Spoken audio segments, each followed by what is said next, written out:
Greetings, this is Skylar Saunders seeing What's Current. Today is, of course, the 23rd anniversary of the horrific terrorist attacks that were perpetrated against United States of America um, in various places such as New York, Virginia, and Shanksville, Pennsylvania. It was a horrific day. I'll never forget it. It was one of the worst days that I've ever experienced. Um, just like everybody says, never forget. I like to accentuate the positive. I always say, always remember, always. And they make sure that you do remember because they have the memorial services, the presidents, the head dignitaries, and heads of state. They are the ones that come out to the memorials. Sometimes they have speeches. Sometimes they just have their presence there. I think that's beneficial. I think that's good. I like how they read the names of the people that died. I'm not sure what the names are of though, because it seems like it would be a lot more. I think the ones that the names that I read in New York are people who perished in the planes that struck the towers, as well as those people that were killed in the towers. But then I was doing research. They have people that are included after the fact. I don't even know if they have a name placard on near the memorial that says whether they they're counted as one of the deaths from 9/11, even though they didn't die on that day. Their remains were either found, and because they died maybe the next day or a few days later or something like that, or they may have been exposed to carcinogens in the air and perished because of that. But I'm not sure. I have to look that up. I have to do more research on that. But today is a very solemn day. They try to make it altruistic. They try to say today is a day of service and today is the day of helping others. Not people that are values to you. Your worst enemies. That you should help your worst enemies because that's what the Bible says. Love your enemy. It just says love your enemy. How do you express that love? That's the question. A lot of people say, "Oh, I love my enemy, but I don't have to like him, or I don't have to like her." So, what do you do? What do you do with that love? How do you show love? And is it the same love that you show that your family members and friends that you are, close to, and that you do have a bond with, instead of your enemies? I could go further, but this is not the time. I could go into a whole tangent, but yeah, September 11th always gets me. September 11th always, it just I'm thinking like how Pearl Harbor happened. I think we're pretty good on that to an extent because we actually won. We won that war. War was brought to America at Pearl Harbor on December 7th, 1941. It was ended mostly in mid-August of 1945 when the Japanese were bombed in Hiroshima and Nagasaki. And there were also, the Doolittle raid over Tokyo, and the VE Day in Europe. There were many bombings of Dresden. So we won the war. We won World War II. We didn't. We had to admit we did not win Afghanistan. We did not win in Iraq. We just said, what, we had to knock them. We had to knock somebody down. Because they looked like they were being belligerent. And we found Osama bin Laden almost 10 years after the attacks, and he was killed justly. And that's another thing too about the word justice and justly. The original idea for the Afghanistan attack, or the Afghanistan raid, I guess, or Afghanistan assault, it It was called infinite justice. It was changed to enduring freedom because it may have affected, it may have offended, it may have offended some Muslims or some even Islamists. I make a distinction between Muslims and Islamists. Muslims are people that believe in the faith and go about their lives as regular citizens, just every day, and they're okay. I have a problem with them as just much as I have a problem with Christians and Jews. It's the same issue. But Islamists are the ones that are could be radicalized into jihadi fighters. They could be militant people. So that's where the distinction has to come. Just adjusting the camera a little bit. That's where the distinction has to come. Has to come to the point where you see that the people that perpetrated these horrific terroristic events, I mean, they weren't wearing drag queen outfits. I'm not trying to say this as a joke, but I'm just saying this is a reality. I just got an email talking about people are up in arms about drag queens reading to children in schools and stuff like that. Who the hell cares if they want to be drag queens when they grow up, when they hit 18 or whatever? That's their business. If they don't want to be drag queens, that's their business. Who cares? We should be worried about bigger things, like people that want to attack us and knock down our skyscrapers and incinerate us in airplanes and attack our defense headquarters. That's what we should be focused on, not whether somebody's wearing a dress or something. A man with a wig, a nigga with a wig. That's not something that we should focus on. That's something that we should just say that, what, I may not agree with it, I may not like it, and I can take action.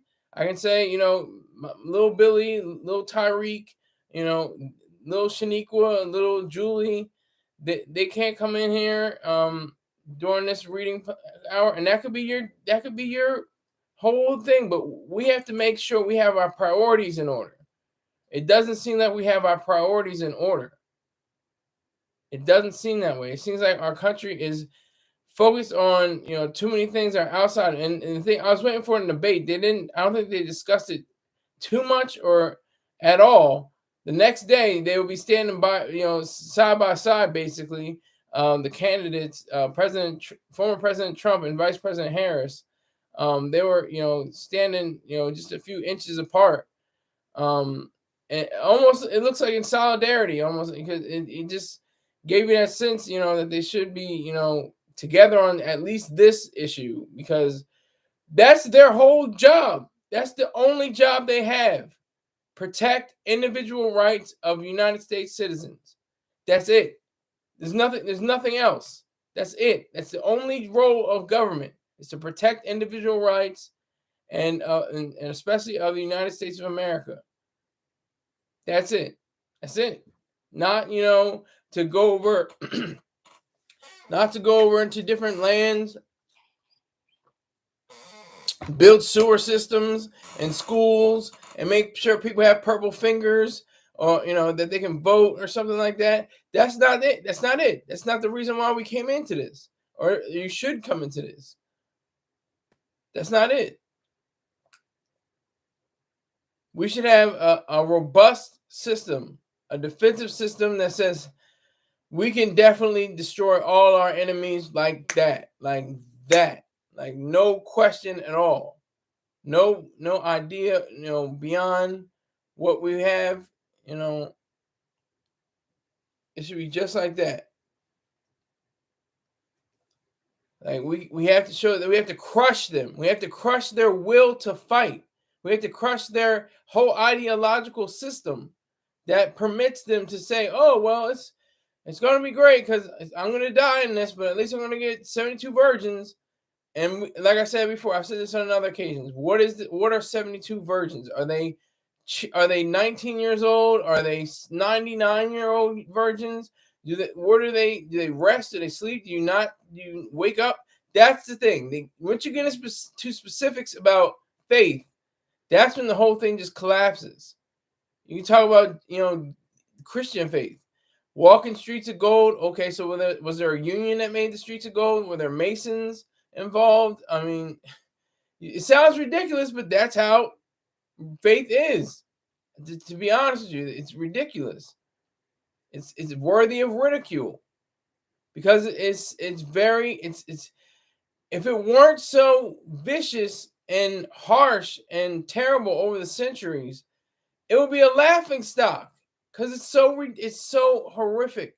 It's so just terrible.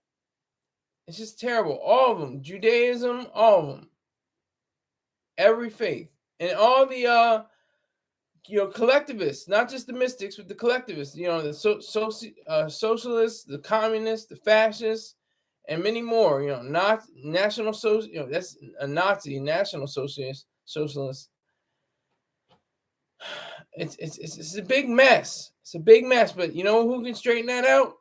Ayn Rand. Ayn Rand was the one who really gave it a clear-eyed view of what it meant to be an American that had self-esteem, American that had a backbone, American that had its wits about it, and its morals.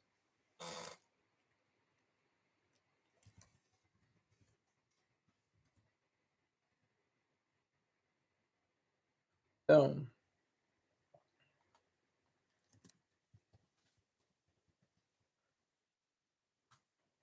I'm just going to read a short passage where it seems like she really knew what she was talking about.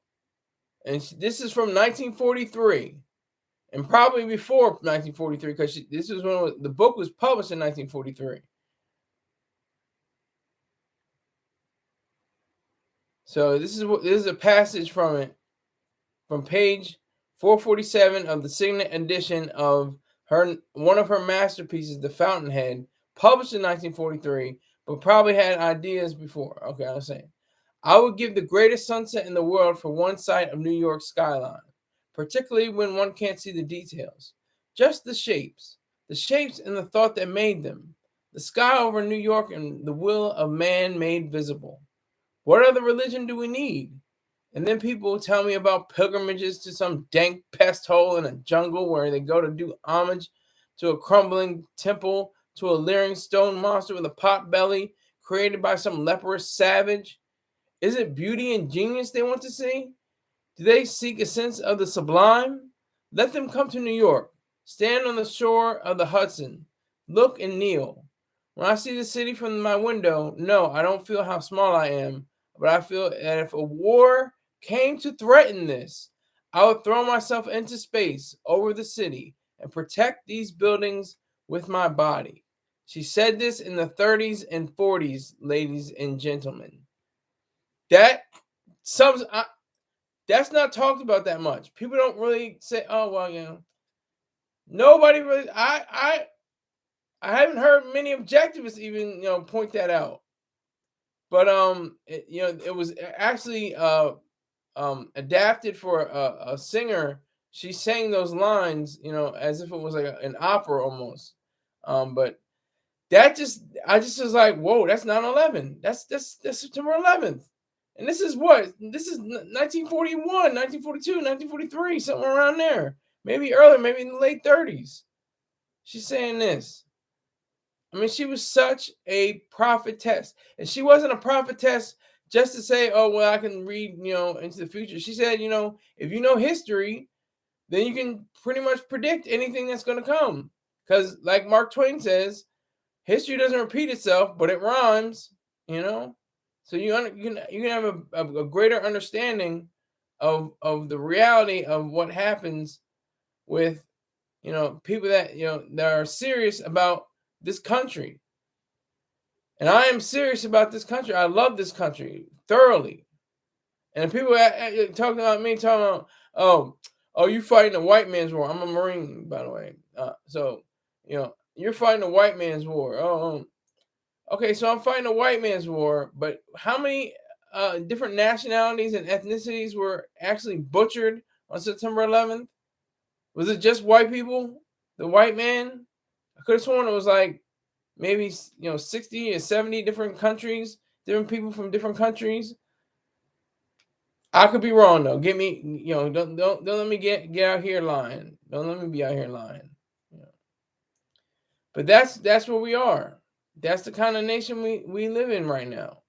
It's apathetic. It's angry. It's belligerent. It's lazy at the same time. It's like we're living in really weird times. We're so divisive.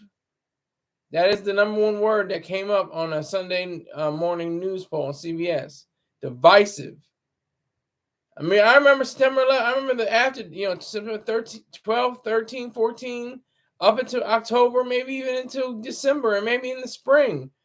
We were all, everybody had an American flag. They put it on their car. We were, we're one nation. They like to say under God. Let's get into that too. The nation under God is actually, a lot of people think that was always there. It's always been there. It has not. I'll give you a little bit of context. On money printed in America, it said 4 words: mind your own business. That's what it originally said. Instead of the 4 words, in God we trust. It said mind your own business. That's what it really said on different currencies. So it changed in the 50s and 60s because everybody thought the communists were, godless freaks and, going to pollute the minds of the young and attack us in some way. So we have to say, oh, it's God. We got to say, in God we trust. We have to say, in God we trust. I mean, that's just sad that it has to be. That's very sad because there is no God, first of all. There is no God. And the fact that we had to put that on the money and certain, the pledge, which is also something that's very interesting. The Pledge of Allegiance should not be stated in private schools. If you're private, in public schools, I guess you can say whatever, do whatever the hell you want, but private schools should definitely be able to say they don't have to say the Pledge of Allegiance. I don't even know if they do say the Pledge of Allegiance in private schools. But public schools, I mean, you can't discriminate. I mean, just going by the different bylaws and ideas. And that's the reason why there should be no public schools. There should be no public school, or let me say the correct term, government schools. There should be no government schools, run by the federal, city, and state.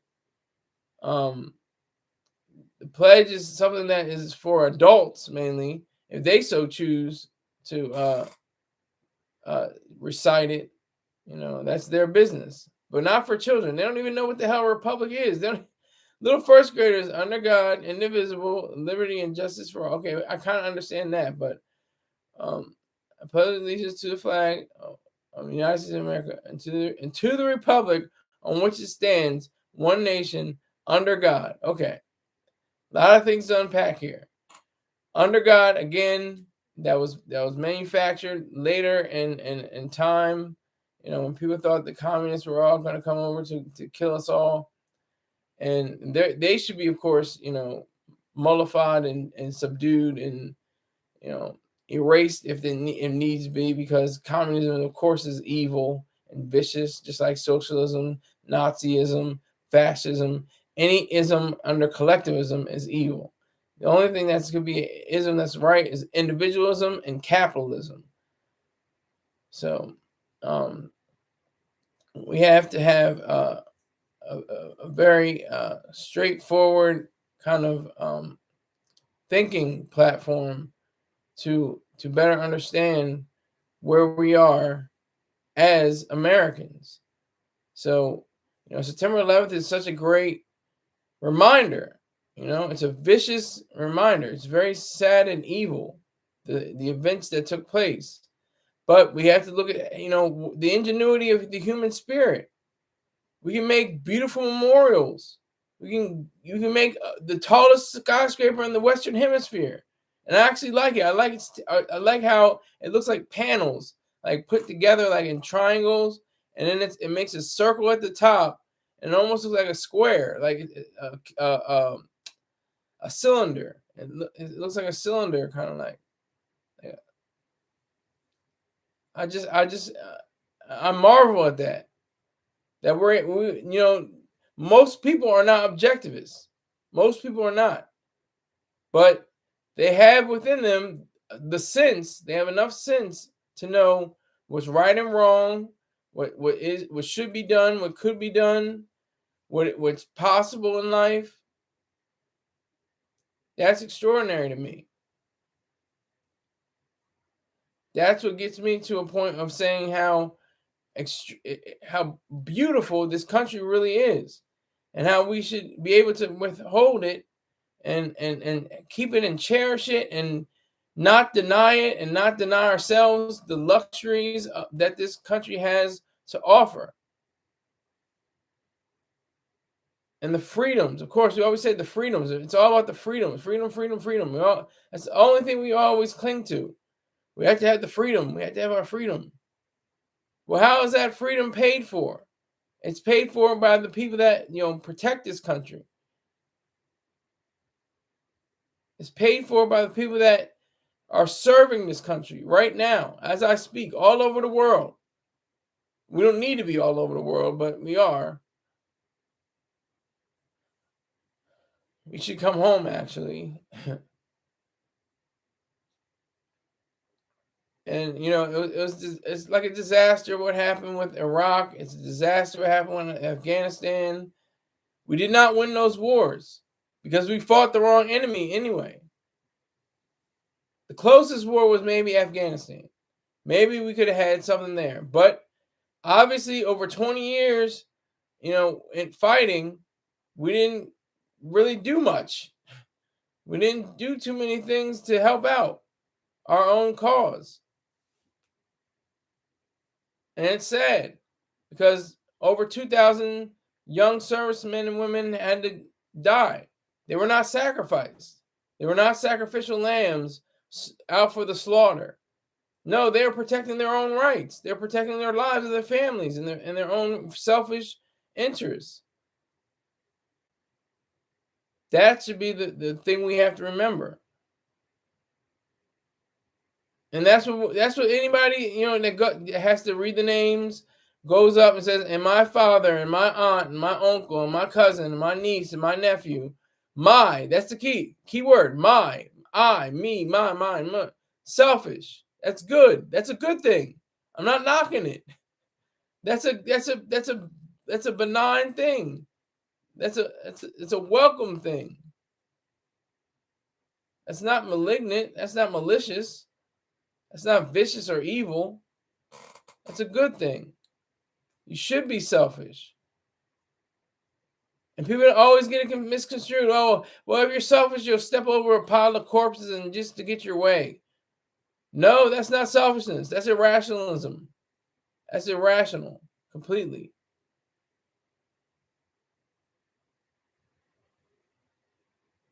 So just to put a cap on the idea of what this day really means. I mean, it really doesn't mean service to others, service and to people you don't even know and stuff like that, and selflessness and sacrifice and all that. That's just garbage. It's garbage. This day is about remembrance. This is all about remembering the lives of the men and women and children who had their lives stolen from them. They didn't lose their lives. Their lives were stolen from them.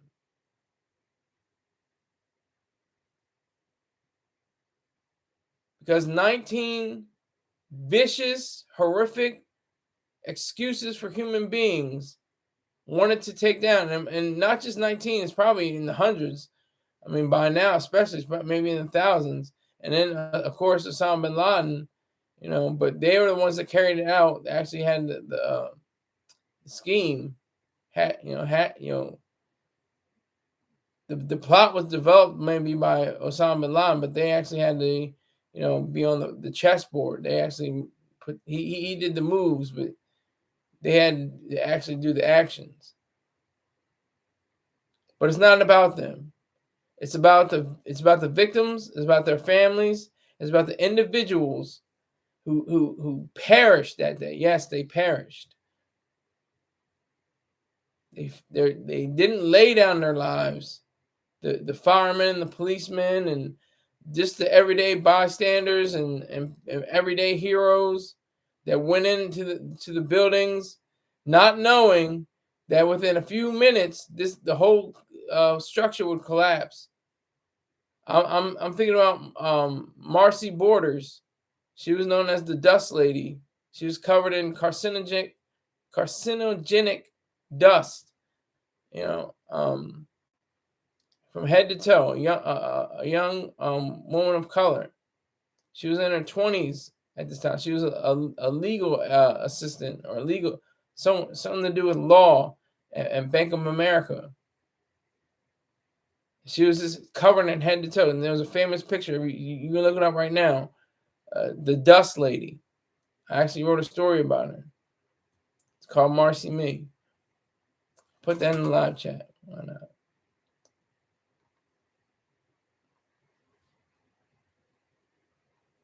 Give me a second, folks. I'm just put it in.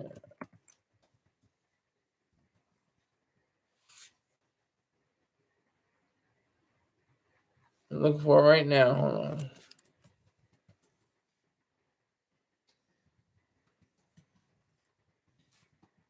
Look for it right now.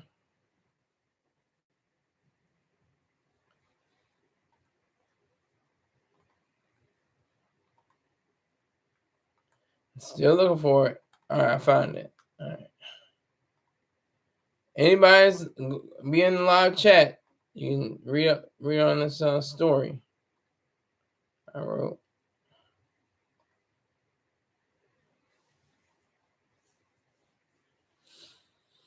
So that's where we stand. This is a special moment in time. 23 years. There are kids have no idea what the hell September 11th was.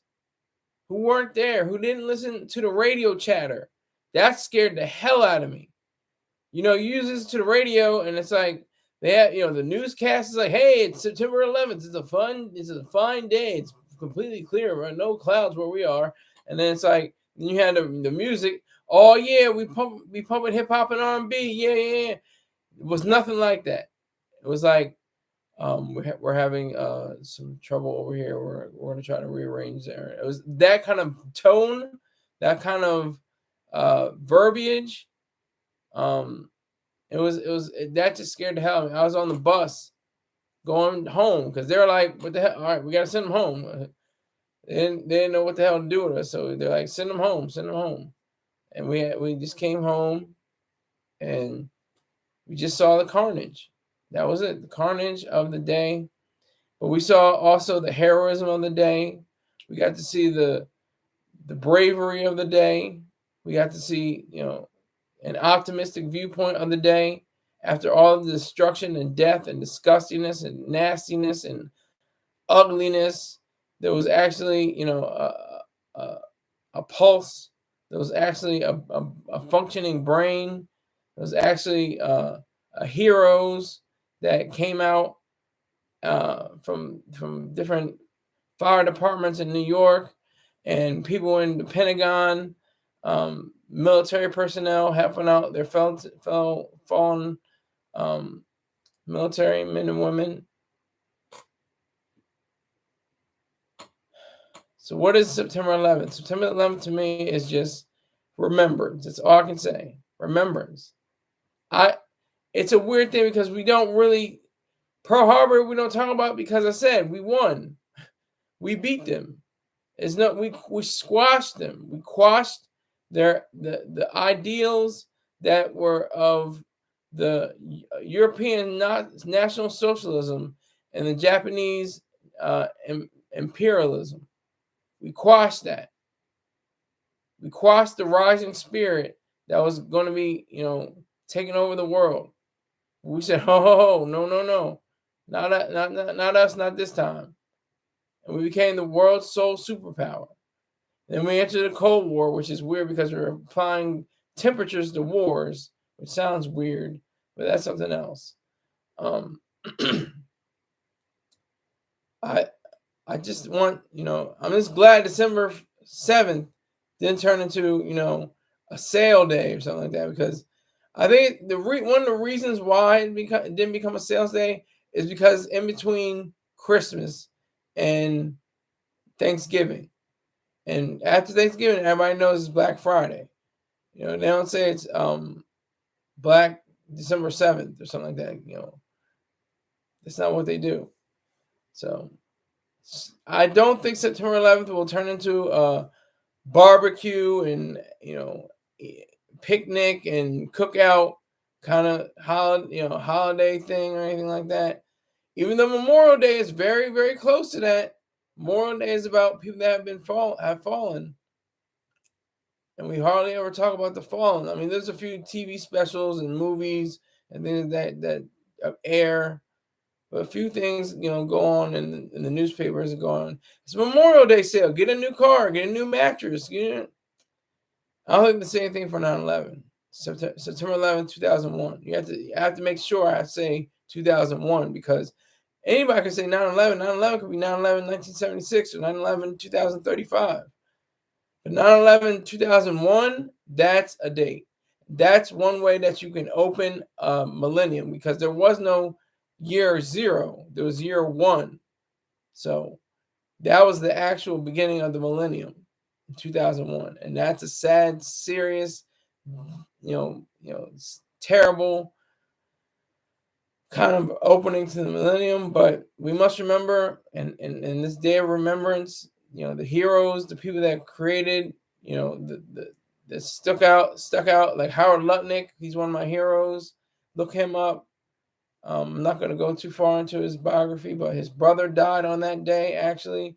And Cantor Fitzgerald was the leading company with the most fatalities and casualties. So we have to remember them. We have to remember the heroes. That's the most important part. All right.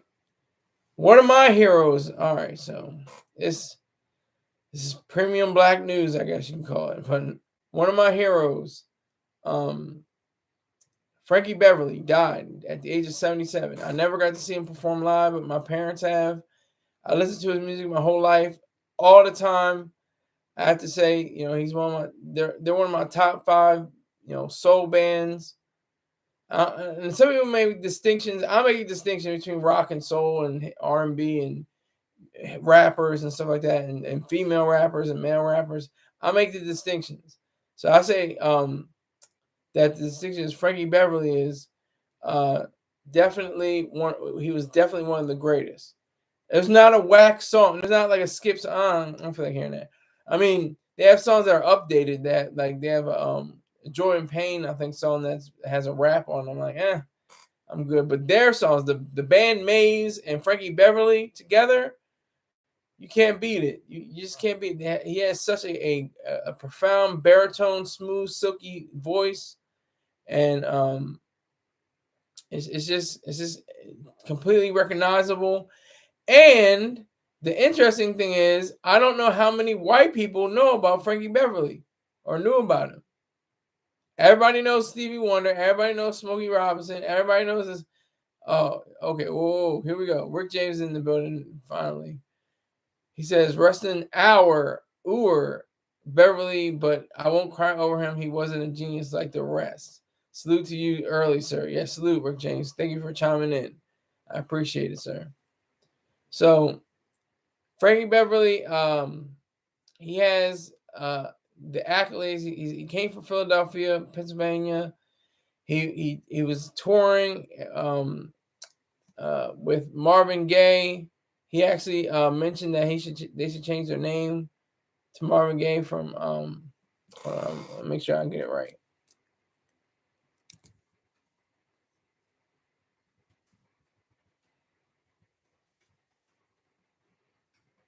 They were originally called Raw Soul.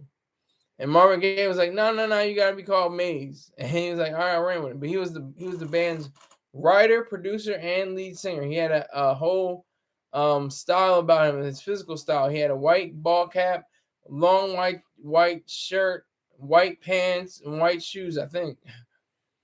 But he was definitely of the class of different people. The Timu Marvin Gaye. Oh, you're hating now. God damn, Rick James is a hater. Woo!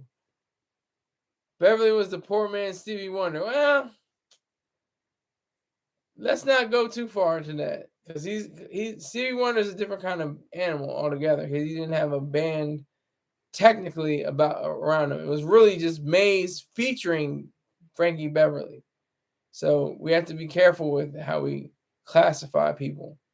So anyway, Frankie Beverly, grew up in Philly, toured with the band Raw Soul, met up with Marvin Gaye. Marvin Gaye said, "Nah, you got to change your name to Maze."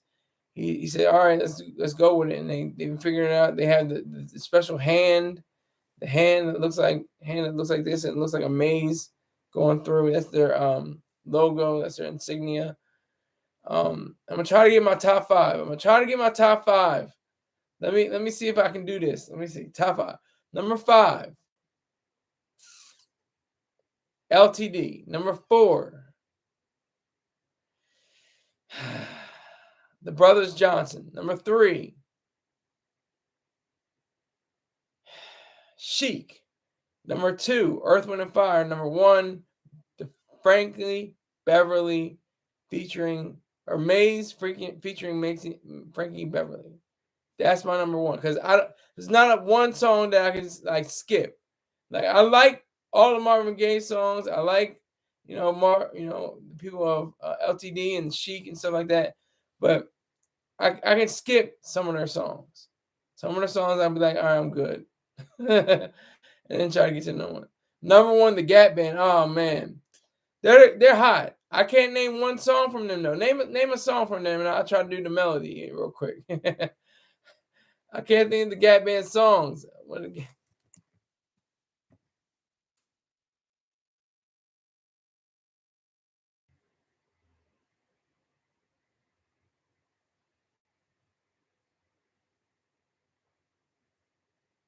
Oh my god, I can't think. See, I'm looking at their song list and I can't think of anything.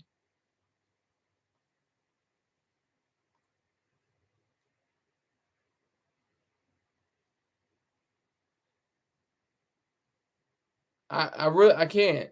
None of this looks like anything. Oops, upside your head. I said, oops, upside your head. Okay, that's something I remember. But I wouldn't put the Gap as number 1. That's all. Earth, Wind, and Fire, sir. September. Let's groove tonight. Come on now. Let's not play each other.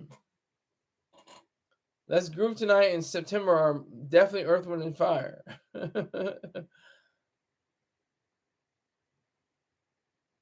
So anyway, yeah, Frankie Beverly, he was a mainstay in my household. It could be biased, I don't know, but the thing is, like, we had strong Chic and LTD, and they're my top 5, but they're not number 1. Yeah, but I love their songs. LTD, every time I move, and then every time I turn around, back in love again.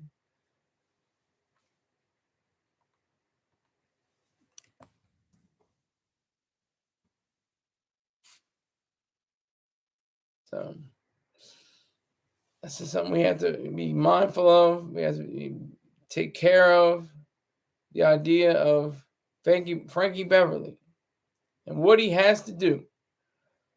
What kind of man was Frankie Beverly? He was a kind of man. He was the kind of man that said, I can do this. I can sing. He didn't worry about going anywhere and saying with his head hanging low. He had his head lifted up high. He had his own thought system. He had his own system of conveying a message. He said joy and pain are like sunshine and rain. Do you hear me, children? He said, I want y'all to know that joy and pain are like sunshine and rain. Now, let me break that down to you for a little while. See, joy is what you want. It's what you need. Pain is what you need, but you may not want, but you need it. In order to have joy, in order to experience joy, you have to know the difference between joy and pain. And that sunshine is wonderful.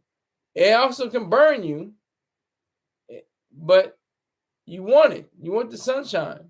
And rain, okay, that messes up a picnic, that messes up the parade, but it feeds the soil, it feeds the ground, it makes the plants grow, and so many other things. It creates scientific projects to get off the ground.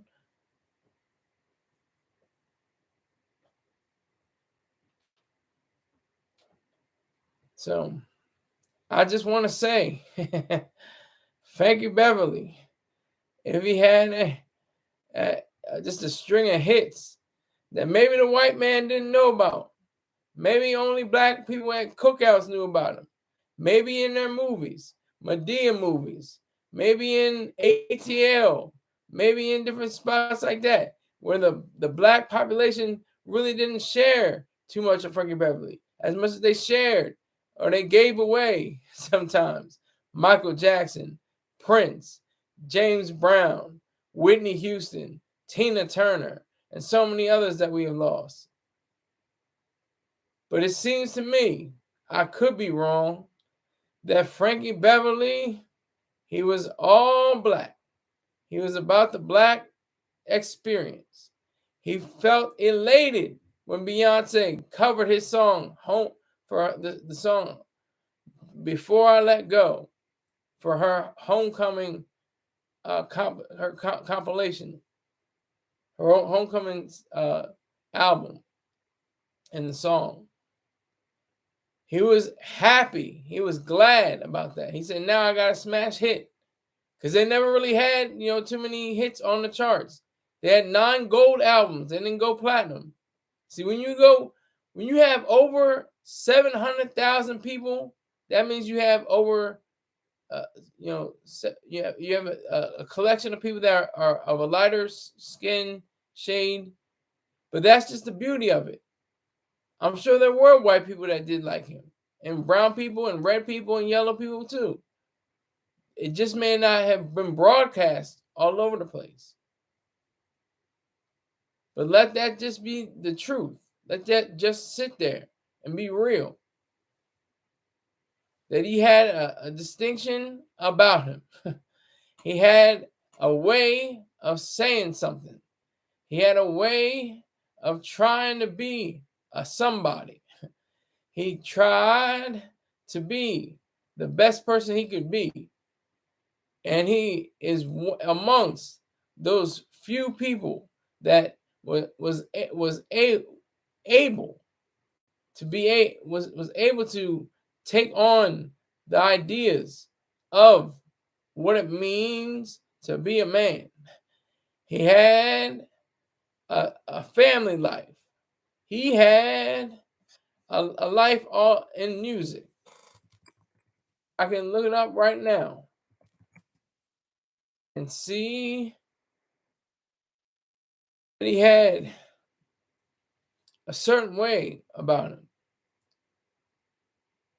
In 2009, together founding the record label Brand Terra, and as an homage to the work of Maze, Mary J. Blige, Kenneth Brian Edmonds, Babyface, and Mint Condition were among the artists taking part of the album. So they understood this is a man. This is a black man. A black man that understood his role in this life. He understood all the things that he had to have to create a better life for himself and his family. He got up on stage and he took it upon himself to be the man in white, clothed all in white. And did you know that in Egypt, it's the reverse? In parts of Egypt, they wear white to funerals. That's the reality. That's true. Look that up. Parts of Egypt, they wear all white instead of all black. But he had the idea They said, I'm going to wear all white. And I'm going to put on my clothes in my own distinct style. I'm going to show that people want to be together. They want to dance together. They want to sing and clap their hands together. When's the last time you went to a cookout or a wedding or even a funeral when you didn't hear Frankie Beverly's music?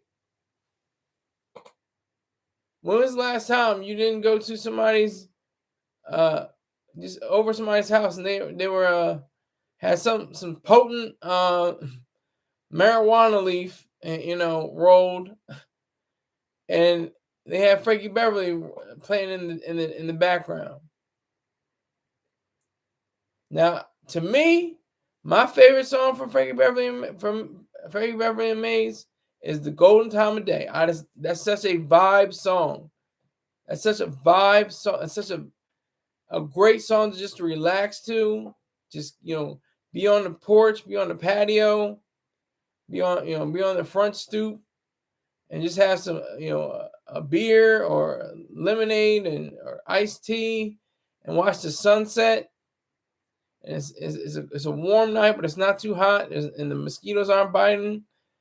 That he said that's the golden time of day when the sun goes down. He said that's the golden time of day, and that's what's so powerful about music. And it's a weird thing when you have that talent. You have that talent, and you're able to use it. You're able to exalt in it. You're able to worship it. You're able to show yourself approved of the fact that you're showing how you want to be credited as one of the best singers of all time. Now, I know I'm going to get flack for that. Oh, Frankie Beverly wasn't that great a singer. All right. I can't name a song he came up whack on. Southern Girl, We Are One, Feel the Feeling, Joy and Pain, as I've said before. Before I Let Go, as I said before. The list goes on and on and on and on. You have to give this man his credit. You have to give this man his due. We're all headed for it. That's the thing. You can act like you can. This is a weird country because we're all about life, and we should be. That's the one thing that binds us together. It's the first thing that is guaranteed to us in the Constitution: life, and then liberty, pursuit, and the pursuit of happiness. But life is the first one.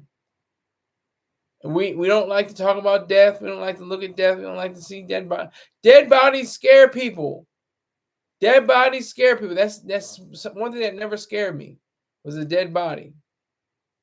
My dad worked in the mortuary field. He told me it's not the dead bodies you got to worry about. It's the live ones. And that's so true and obvious and yeah, that's real. That dead body's not going to do nothing to me.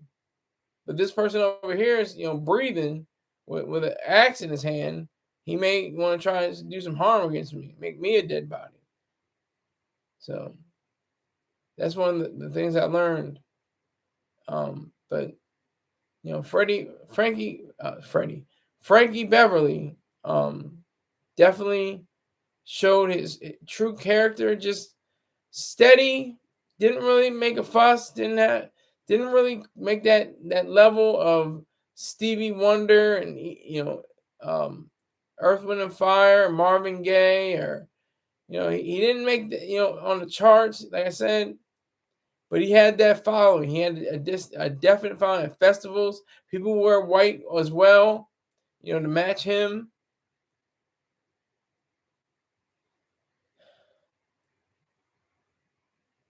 So we have to. It's another day. It's their remembrance. So continue to remember. Smoke your loud packs for Frankie Beverly.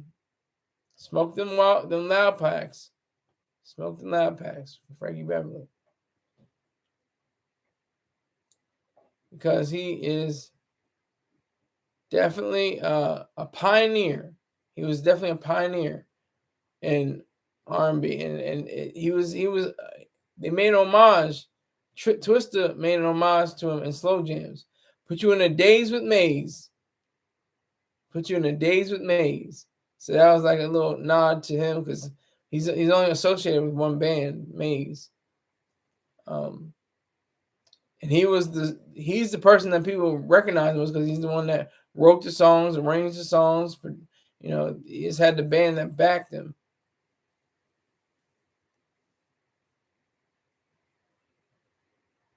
He was good, but rode on others' cocktails. I think you mean coattails, sir. And what other people's coattails are you talking about? Are you talking about Marvin Gaye? Who are you talking about? Whose coattails did Frankie Beverly ride? Give me the exact names, please. That would be helpful.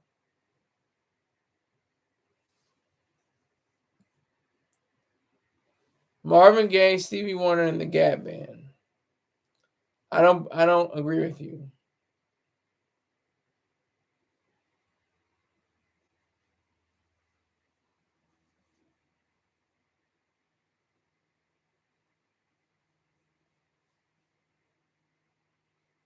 I don't agree with you, sir. And it's Marvin Gaye, Stevie Wonder, the Gap Band, in lowercase letters. We have to pause. You know, this is just a pause for the man of color. I can't cry for him. He's a man of color, but I just can't cry for him. I'm sure he made hundreds of thousands, if not millions of dollars. Sure, he hadn't made millions of dollars. In America, lived a beautiful life. All he had to do was go to a festival and it'll probably be sold out. So why aren't you talking about the debate? Because everybody's talking about the debate. Donald Trump won by a landslide. Well, now by a landslide, and I won't even say he won. I think Kamala talked circles around him actually.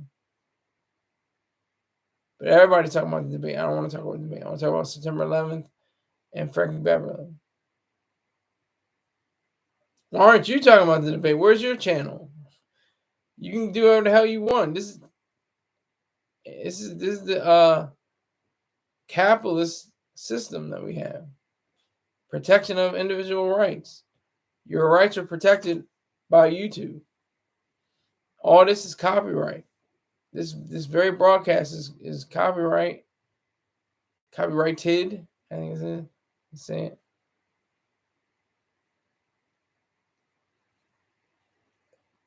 But yeah, so I think that Frankie Beverly had a total.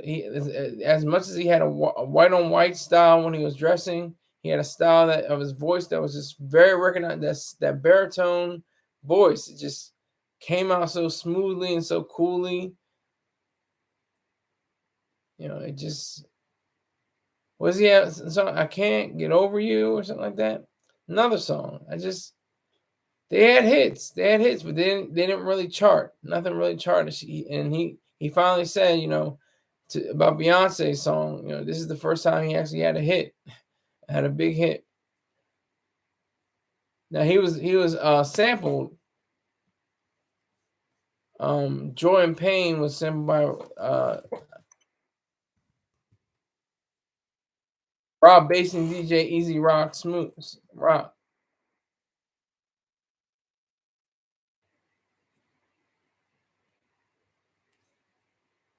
Now I'm trying to say, hold on.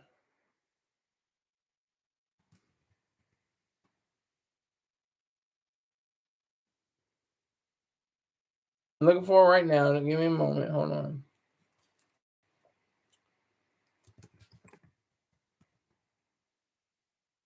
Looking for it.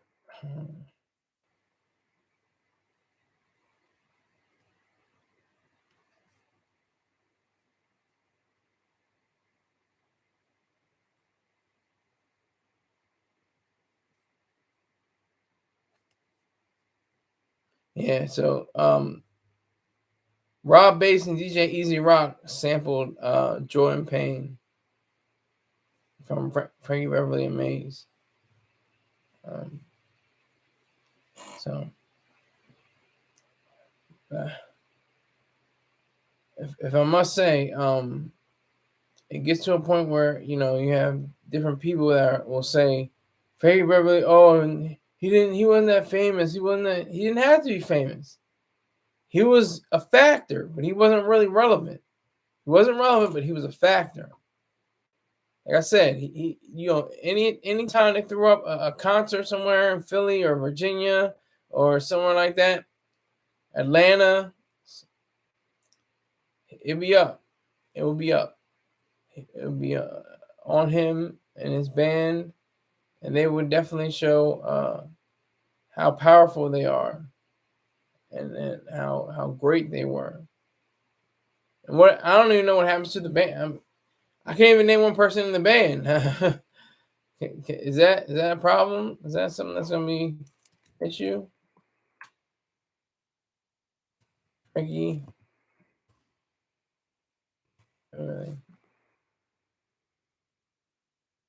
Maze.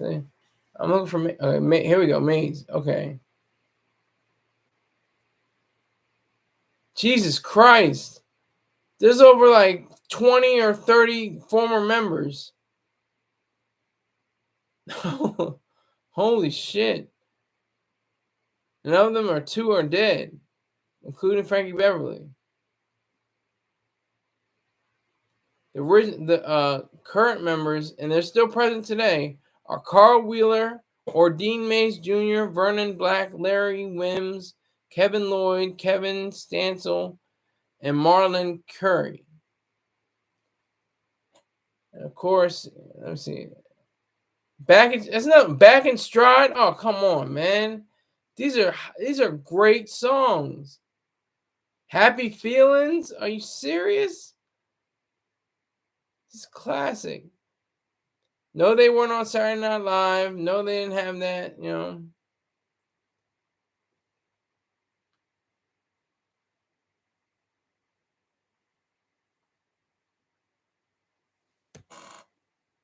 That's a problem. Rome Lowry, Jubu Smith, Flea, Vance Taylor. Are you naming people in Red Hot Chili Peppers? What are you doing? Rick James, I don't know what you're doing, sir.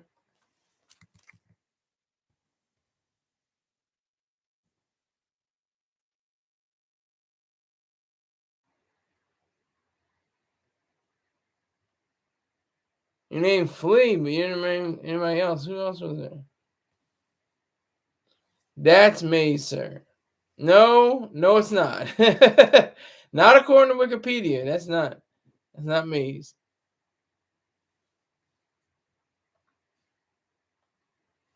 They might have been past members. I don't see too many of them. I see Vance Taylor. Okay, you're right with that. But I don't see Jubu or Bear Williams.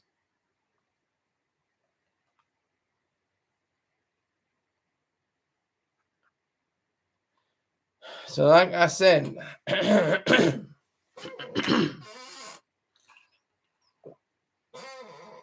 in closing, just like we lost Mr. James Earl Jones, the basso profundo voice, and we have Frankie Beverly, the baritone voice. He had in him a gift. They both had a gift. They had an idealism that said, I can do this. I can be an actor, even though I stutter. I can be a singer, even though I may not hit the pop charts. See, this is the difference. If you look at Mr. James Earl Jones, he was taken in by the white man. He was taken in by white culture, being Darth Vader and Lion King's Mufasa. How in the world did Frankie Beverly not ever tip the scale and say that he could be in the white man's company? But he must have said, hey, I don't need to be in the white man's company. I can just have as many black folk as possible. And that's all I got to say about that. Mr. Frankie Beverly, go on. Mr. James L. Jones, go on. Not into that glory land, but to non-existence. While we remember all of your movies, while we remember all of your albums, while we remember the music and the magic that your voices carried throughout the decades, we appreciate everything that you did and everything that you were. And we will always remember all the things that you sung, everything you acted in. Say that again. Ain't he all right? Ain't he all right? All right, so I had to send them off like that. Just a little bit of a Southern Baptist preacher voice I do from time to time. So I appreciate Rick James. Day one, always in here. You're exactly. That's exactly right. So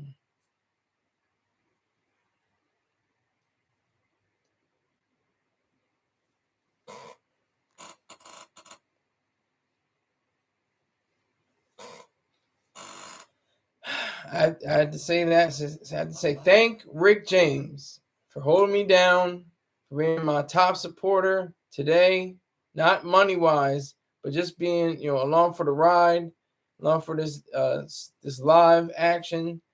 It's a very solemn day on a lot of fronts. Of course, September 11th, and Frankie Beverly perishing yesterday. Actually, he died yesterday, but the news didn't break until today. Maybe he might be found by white audiences. I understand that white people put raisins in potato salad and stuff like that. That's something that I heard before. Maybe that's the reason why they can't come to the cookout and listen to Marvin Gaye. I don't know. Maybe that's something that we need to explore. But until then, I will see you sometime tomorrow, maybe at 4 o'clock or maybe at 5 o'clock. Probably at 5 o'clock, but I'll see you soon. Take care.